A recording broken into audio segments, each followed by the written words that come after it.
Six Flags New England in Agawam, Massachusetts is my home park. Well, kinda. It's my home park worth mentioning. I live 15 minutes from the Great Escape, and that isn't exactly much to brag about. I do, however, live close enough to Six Flags New England to visit there 10 times last year. Between quieter rainy days to absolutely bonkers summer and Fright Fest days, I've seen it all there, and ridden all their coasters. Well, almost. So let's count down the best coasters of Six Flags New England.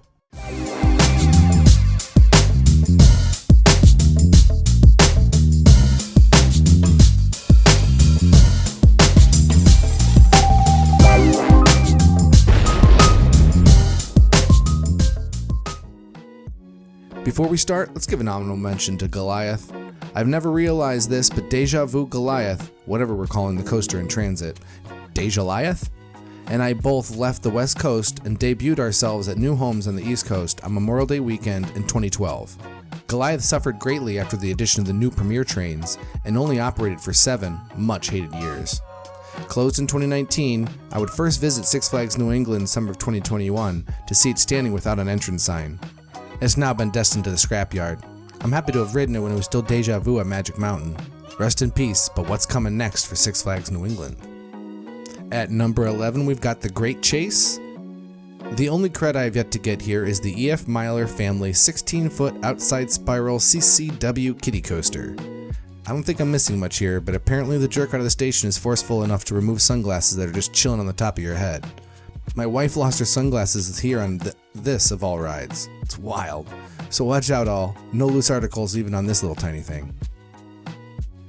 Number 10, we got Flashback, and once I read The Great Chase, that just might top this, because man, not only is this a Vekoma boomerang, it's a rough one at that. I definitely prefer the Flashback at Great Escape over this one. It's not even as well taken care of as that one.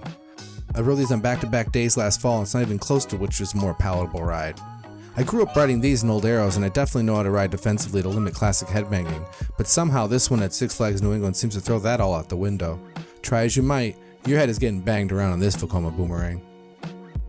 Number 9, we've got the Gotham City Gauntlet Escape from Arkham Asylum, a coaster name too long for its own good. This Maurer Wild Mouse classic has crazy laterals per the ride type. I literally had to convince 5 different children that they are in fact not going to fly out of the car, no matter how much it wants to make you feel that way. Okay kid, now add a couple more pounds and make your center of gravity higher, it doesn't get much more pleasant. If going to Six Flags New England with kids, put this and Pandemonium at the top of your list to hit early, as these lines tend to bloat with slow and inefficient ops. When the lines are long, I regularly see cars going around with 1 person in them, when they can sit a maximum of 4. Criminal, that kid is back on the escalator again. Leave it alone. What? At number 8, we got Catwoman's Whip, a Zierer Tivoli Large. This model is found in 2 other Six Flags parks. Honestly, this is more fun than it deserves to be, when you ride in the back row. Front row will have enthusiasts yawning, but the smallest of kiddos screaming for more. Just look at those trains. Come on, do they really need to be that long?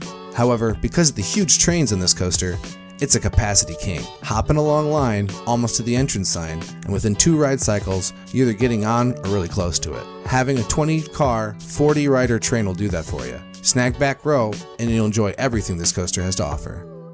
Number 7, we got Thunderbolt, the most historic coaster at the park. An Ace Coaster landmark, this smaller PTC began life at the 1940 New York World's Fair, then moved to Riverside Park. It's the oldest continually operating coaster in the same location in the entire Six Flags chain. And this is a family version of a wooded coaster, tame laterals, minimal floater, and one could argue an ejector moment? But that's about it for this 70-foot tall coaster. 1 train ops on this one always, so grab it early or when the line is low. Don't bother to wait if the switchbacks are full. At number 6, we've got Riddler's Revenge, a Vekoma suspended looping coaster standard 689M, or simply Vekoma SLC, the oldest adult coaster at Six Flags New England. When it opened in 1997, it was originally called the aptly named Mind Eraser, then got a much needed upgrade with new trains in 2017 and a new paint job and theming in 2018 when it became the Riddler's Revenge. While the new trains do improve the usual SLC experience, there are still noticeable jerky transitions, but overall, it's an improvement over the Mind Eraser SLCs I've been on. At number 5, we've got Joker, an SNS Free Spin 110. I'd honestly have this lower, but the psychotic Joker at Great Adventure makes this one feel like an amazing experience. And it's not too hard to put this over the other coasters I already mentioned either.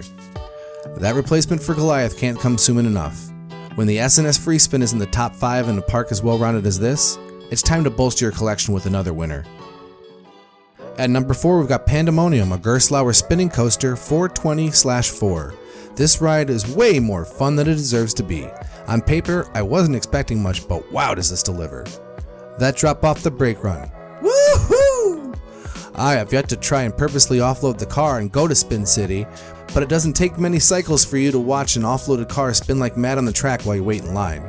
I wish my home park had one of these.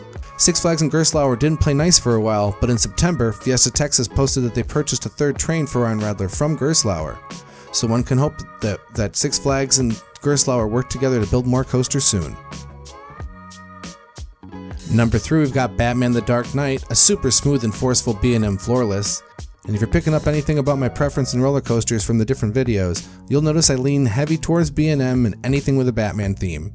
So on paper, this one looks like it's going to be fantastic, and thankfully it adds up in real life as well. Super smooth for a coaster that turns 20 years old this May, and it can display some rattle around the corkscrews, but beyond that, it's a classic positive G B&M. Number 2, we have Superman the Ride, and after my first ride, I would not even have it close to this because I absolutely hated my first ride on this one. Those U-bricks suck. But upon learning how to ride this with the U-bricks, this ride has grown exponentially each time I've ridden it since. Never a good thing to need to learn how to ride a roller coaster, but the rides I've gotten on this since are amazing, and especially the ones after rainfalls. Those are elite level stuff. I don't know of a better layout on a single coaster. Try and name one. 2 for 1 for this coaster. At first it's speed and airtime centric, and then it's time for more speed in the Twister Spaghetti Bowl section. If only we can get those Intamin T-bars back. In just about any other park, Superman the Ride would easily be number 1. But at this park, we've got Wicked Cyclone. This is pure RMC small stature genius. Maybe at this weight class, Twisted Timbers or Storm Chaser can do it better, as others claim, but when Wicked Cyclone is running fast, I'd happily put it up against them. Nothing I've ever ridden has come close to this. The level that each element is turned up to is epic. The buttersmooth iBox track, the non-stop barrage of element after element, inverted stalls, zero-G rolls, and insane airtime hills. I have so much more to say about this coaster that this segment was turning into its own video, so I'll be releasing a whole video reviewing this masterpiece soon.